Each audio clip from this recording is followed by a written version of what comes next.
Good morning, everyone, and welcome to your next language analysis practice lesson with me, Mrs. Brumming. Can you please grab everything in that box there and set out your title and date just like I've done down there. Press play when you've done that. And here is your 5 a day then. So give yourself 4 minutes and 35 seconds. Press pause and then press play, ready with your green pens.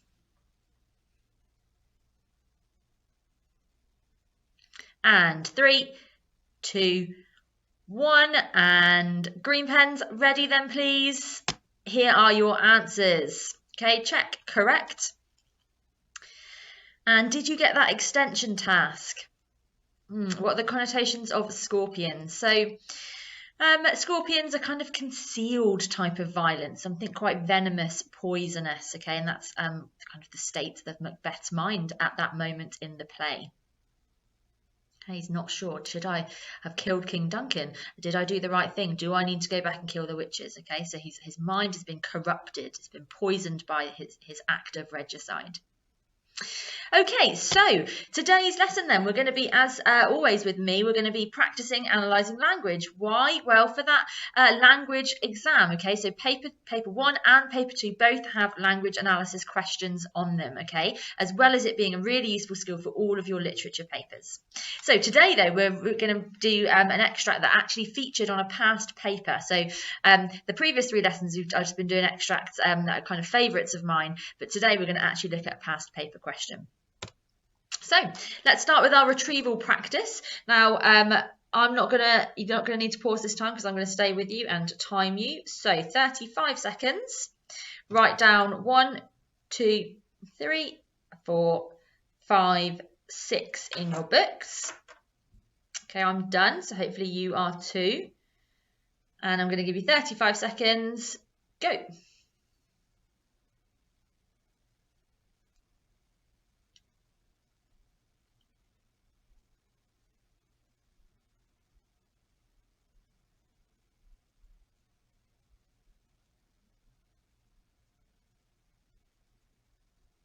Halfway through.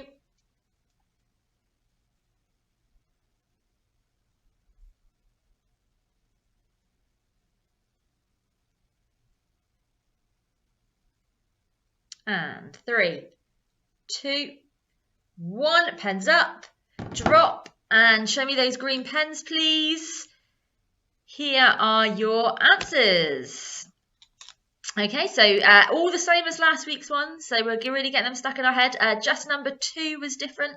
Repetition, repeating words or phrases.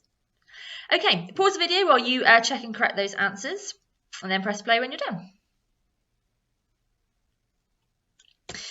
Okay, so we're going to move on then to our word of the week. So word of the week is patriarchy. So you may have heard this one before. We're going to look at it in a bit more detail. So a patriarchy is the control by men of most of the power and authority in society. Okay, so a patriarchy is a society controlled by men.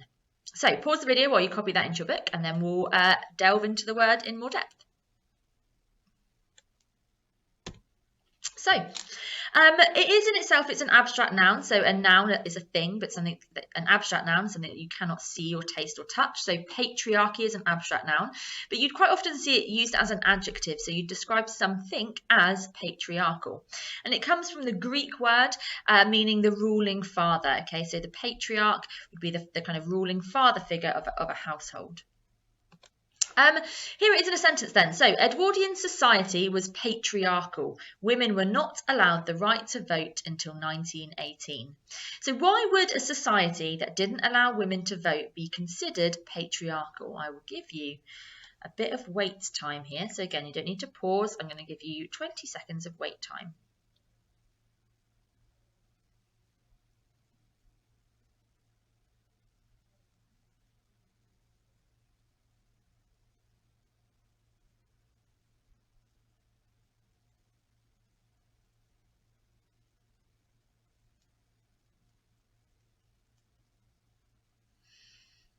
Okay, so I wonder what you thought about. Why would a society that didn't allow women to vote be considered patriarchal? Well, voting is how you show your voice, isn't it? And have your voice be heard.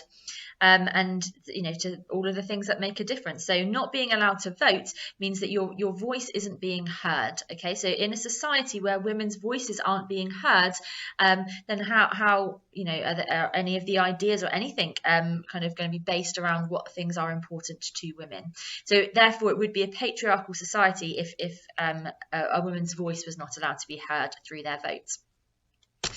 Okay, so it's a similar word to sexism, because they both result in the unfair treatment of women. Both sexism and patriarchal society or patriarchal actions would result in the unfair treatment of women. But patriarchy refers to a system where men are in control and hold the power, whereas sexism refers to false beliefs about a gender. So I could be sexist towards men.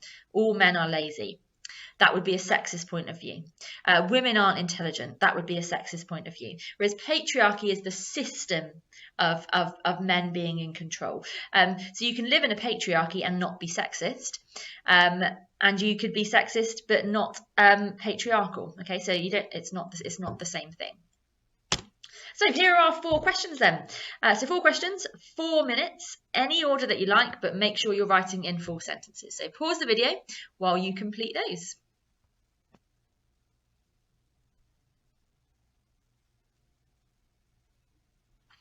Okay, so let's get those green pens out then, please, and let's go through some of these answers. So number 1, well, Edwardian Britain, we learnt, was a patriarchal society.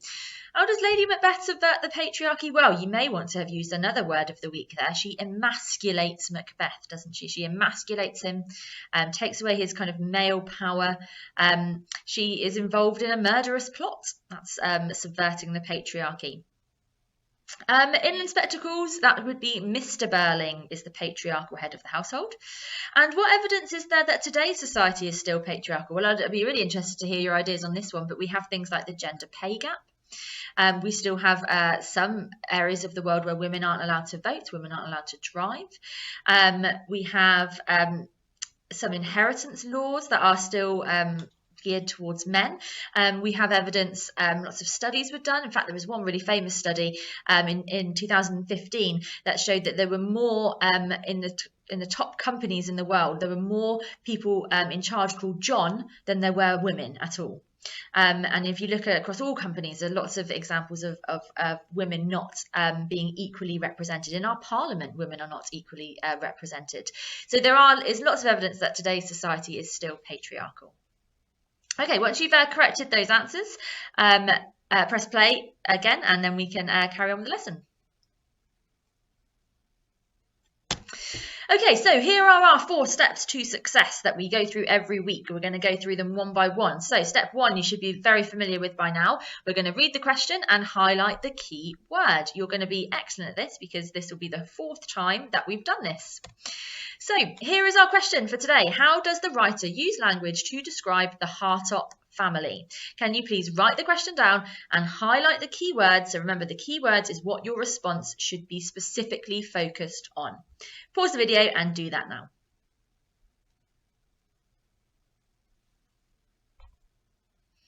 Okay, and get those green pens at the ready, please. We should have highlighted Hartop family. Okay, that's what we're being asked to write about, the Hartop family. It's not how is it, because that's not a command, that's not a topic, it's a command word. It's not writer, because writer isn't a topic. And it's not language, because we are being asked to write about language, but we're looking for specific language choices around the Hartop family. So if you didn't quite get that right, can you correct it in your green pen? And then let's move on. Okay, so tick. Step number 1, done. Let's move on now to step number 2. So we're going to read the extract and think about the overall impression created by the language. But just before we read the extract, I'm going to tell you a little bit about the writer here. So this is the writer of the story, H.E. Bates, and he wrote a collection of short stories, and one is called The Mill, and The Mill is all about a young girl called Alice and the way that she's kind of exploited and mistreated. It's set in the 1930s, and this quote here is from H.E. Bates here, and explaining why he wrote the story. And he was talking about how he saw a greengrocer and his family in a cart, and he just thought they looked like they were terribly suffering. And he said, "It seemed to me a face moulded out of yellow clay, a face born to tragedy." Okay, so he's looking at this very poor, impoverished family, and he thought it looked like their faces had been moulded out of clay. So the little extract that we're going to read, well, we're reading about the family, Hartop and his family, who are in a van, and they are greengrocers too, and they sell produce to people in their local area, and they're working with their daughter Alice. Okay, so let's read the story, or the extract from the story. Hartop was driving, a thin, angular man, starved-faced. He seemed to occupy almost all the seat, sprawling awkwardly, so that his wife and their daughter Alice sat squeezed up, the girl with her arms flat as though ironed against her side, her thin legs pressed tight together into the size of one. The Hartops' faces seemed moulded in clay, and in the light from the van lamps were a flat suede colour. Like the man, the two women were thin, with a screwed-up thinness that made them look both hard and frightened. Okay, what I'd like you to do is I'd like you to read the extract again, thinking about the impression we get of the family. So let's start off quite simple. Do we get the impression that the family is a very happy family, or are they a miserable family? So read the extract again. A couple of pieces of vocabulary in the pink box down there if you need them. So press pause and have a think, reread, and a think about that question.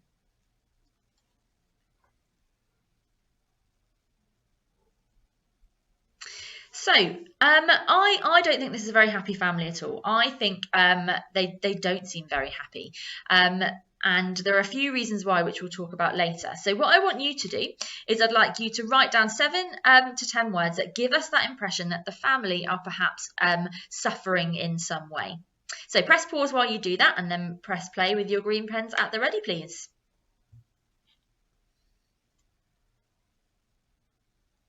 And 3, 2, 1, pens up and drop, and show me those greens.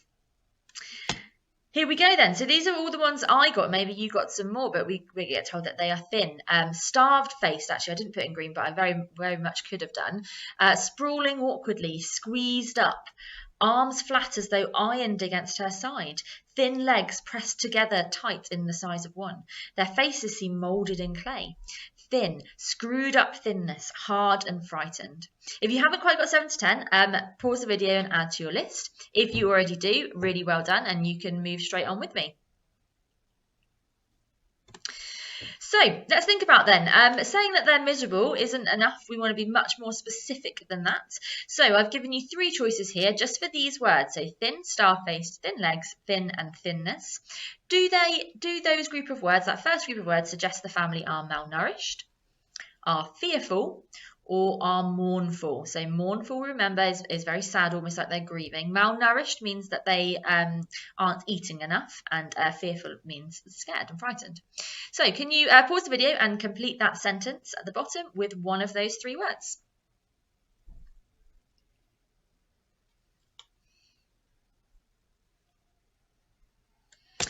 And did we get it? It is malnourished, of course. Okay, they're very thin and they're hungry, starved-faced, so they are malnourished. Okay, group of words number 2 then, please. Okay, so this one I've just made a little example here. So sprawling awkwardly is Hartop. Okay, so that's the father, Hartop. And the other 4 quotations in green there are about the women. Okay, so we've got Hartop, who's sprawling awkwardly, and we know sprawling from the previous slide means he's kind of spreading out. Then the women have squeezed up arms, flat arms as though ironed against her side, thin legs pressed tight together into the size of one, and the women are described as hard and frightened. So from those group of words, can you please complete the sentence at the bottom? Does it show that they are in a patriarchal structure, or the family have a patriarchal structure? Does it suggest they have an equal structure, or does it suggest they are impoverished? Okay, impoverished means very poor. Okay, press pause, complete that sentence, and then press play.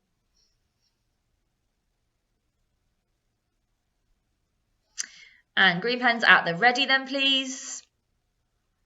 It is A, isn't it? It's of course A. They're not equal because Hartop is spreading out all over the van, and his wife and daughter are squeezed up tightly into the corner.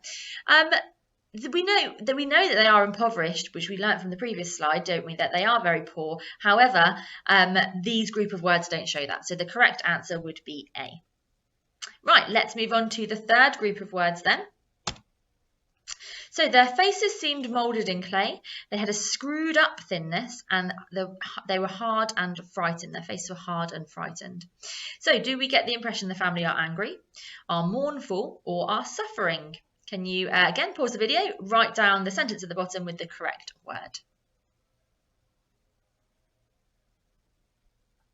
And green pens at the ready then, please. It is suffering. Well done. It doesn't really show that they're angry. It doesn't really show that they're sad, but it does show that they are suffering in some way. And we know that, don't we, from that quotation that I spoke to you about earlier in the lesson. Right, so we're now ready to fill in our overall impression of the Hartop family. So can you pause the video and complete that sentence there, please?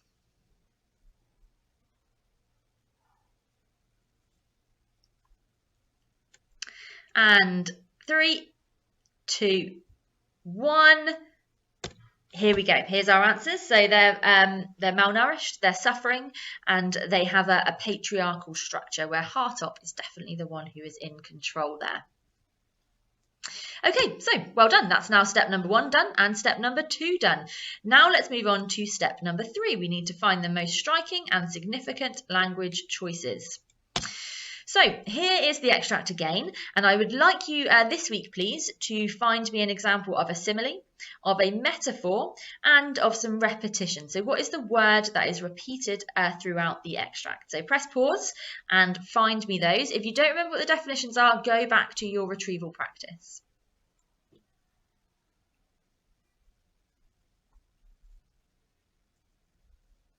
Okay, and let's have those green pens ready then, please. We'll go through them one by one. So, did you spot the simile? Here it is. Her arms flat as though ironed against her side. So, simile, like or as, we've got as there. Okay, so nice and flat, ironed against her side. Number 2, the metaphor. Did you get it? It was that their faces seemed moulded in clay. That's an interesting metaphor, isn't it? And finally, did you get the repetition? It is thin, okay, so we see the word thin or thinness repeated 4 times throughout that extract, emphasising, of course, their hunger and their poverty. So, we now have 3 quotations, don't we, that we could possibly choose to write about.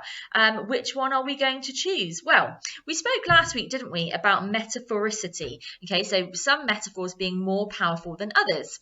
So if we have a think about this, the non-example at the bottom, frightened. Well, what would I say? Can a family be frightened? Yes, they can be frightened. That's not a very hard leap to make. And also, what would I say?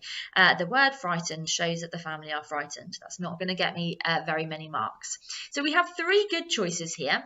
Well, what are we going to say? So if I take number 3, I could say the repetition of thin perhaps shows that they are hungry, but thin doesn't really have many connotations. Okay, so I might be able to say that, yeah, you're right, it does emphasize their hunger and their poverty. However, it's not going to get me as many marks as the 2 quotes above it that have the really strong connotations. So I've ruled out number 3. So number 1 and number 2, well, which one am I going to choose? So if we think about what we did last lesson when we're thinking about metaphoricity, okay, so how powerful a metaphor is, well, actually, I think both of these quotations have quite high metaphoricity, okay? We have to link something being ironed back to a family or something being moulded in clay back to a family, and they're both quite far away in terms of distance, in terms of meaning, so they're both going to be quite good to write about. However, there is something else that's going to lean me more towards one quotation. One of these quotations has 1 word with strong connotations, whereas another one has 2 words with strong connotations. Now, what do we think is going to give us more to explore? Let's check your answers. So, which of these quotations are we going to use? Are we going to use quotation number 1? Are we going to use quotation number 2? Or we've already ruled out quotation number 3, haven't we? So, we'll do a quick show me. So, which quotation are we going to write about? Ready? And 1, 2, show me. That's right, it's going to be quotation number 2 because that has 2 words with really strong connotations, moulded and clay. So we have now done step number 3. We found the most striking and significant language choices. We found what we want to write about in the exam. Let's move on now to step number 4. So we need to think about clay, okay, and what the connotations of clay are. So I've got 2 images here because we have clay at the top before it gets fired, and then we've got an image of clay at the bottom once it has been put into the oven and formed into whatever it has been made into. So, well, what are the connotations of clay? Well, it's easy to manipulate, isn't it? So imagine you have clay in your hands and you can form it and shape it into whatever you want to shape it into. So it can be easily manipulated. It can be forced into something, okay? So normally if you put something into a mold, it can be forced into it. But once it goes into the fire, okay, so once you've made it into this pot, for instance, and you put it into the fire, it no longer is malleable. You can no longer shape it. So actually, once it has been shaped, it stays like that forever. Also, as you can see with this pot here, what else do we know about clay? Well, it's quite fragile, actually. It's something that's been made for a particular purpose. So actually, I might even be linking it with artifice and artificiality, because it's not natural, is it? It's been made into a particular shape. So I've got loads of connotations of clay there. Which of these are we going to be able to link to the Hartop family? Okay, so we've got this very poor family. I'll give you a bit of wait time again. Think about how these connotations might link to the impression of that family and that impression of suffering and kind of impoverished malnourishment that we got from that family. 20 seconds.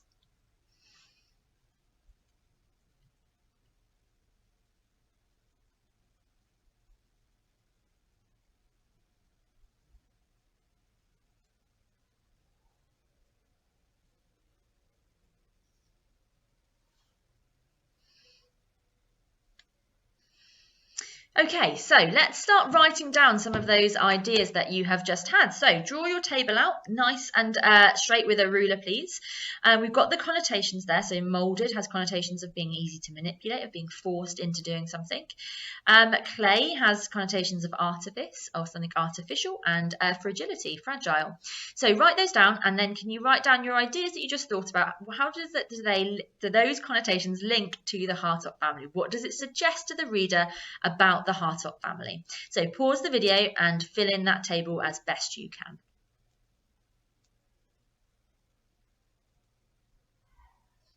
Okay, and get those green pens ready then, please. And here are my answers. So, well, what does it suggest that it's easy to manipulate? Well, they've been shaped by their poverty, haven't they? And we already know this. We're linking this back to our knowledge of A Christmas Carol. And we know that society exploits and manipulates the poorest, and that kind of shapes them. It molds them in a particular way. And actually, we could even take this even further than what I've written down there. And we could be talking about the fact that once they've been shaped and molded in a particular way, that actually it's quite hard to break out of that. Just like those clay pots, they're no longer malleable once they've been formed and shaped and put into the fire. Clay then, artifice and fragility. Well, what does that suggest? Going back to last week's word of the week, that suggests that they have a lack of autonomy, that they're not naturally formed. They're formed by something that's outside of their control, and also that they are very easily broken, just like a clay pot. So pause the video if you need to add to your ideas. Once you're done, press play and we'll move on. So we now have everything that we need to do our independent practice, don't we? We have our points up here, we have our quotation, and we have our analysis. So if you would like to have a go at writing the paragraph without the scaffold and the writing frame, you can press pause now.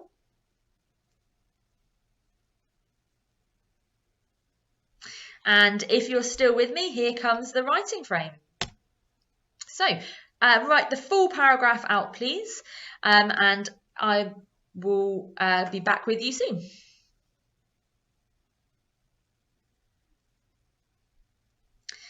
And 3, 2, 1, get those green pens out, please. And here is my answer, which I won't read to you. You read by yourself and add to your answer in green, please.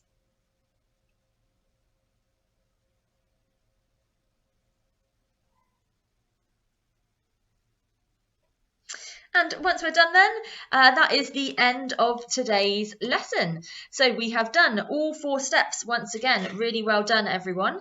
All you need to do now is go and complete your exit ticket. Also, please keep going and uploading examples of your work to Padlet. I will love to read them and show them in future lessons. Have a great week, everyone.